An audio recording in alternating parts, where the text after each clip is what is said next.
сарын 11-ний өдрийн судалгаагаар Өмнөгов аймагт 90 мянган мод тарих ажлын хүрээнд 57 мянган мод тарьсан гэсэн мэдээ ирээд байгаа.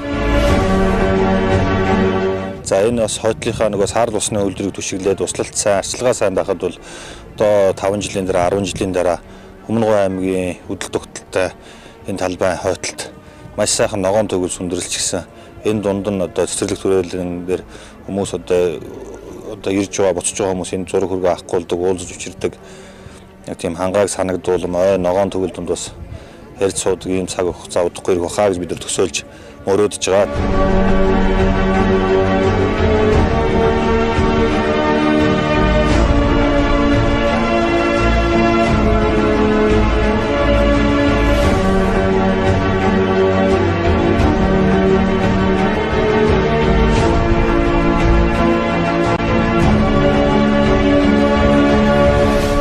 Цөлжилт явагдаж байгаа гом нутагта ногоон байгууламж бүтээцгээе.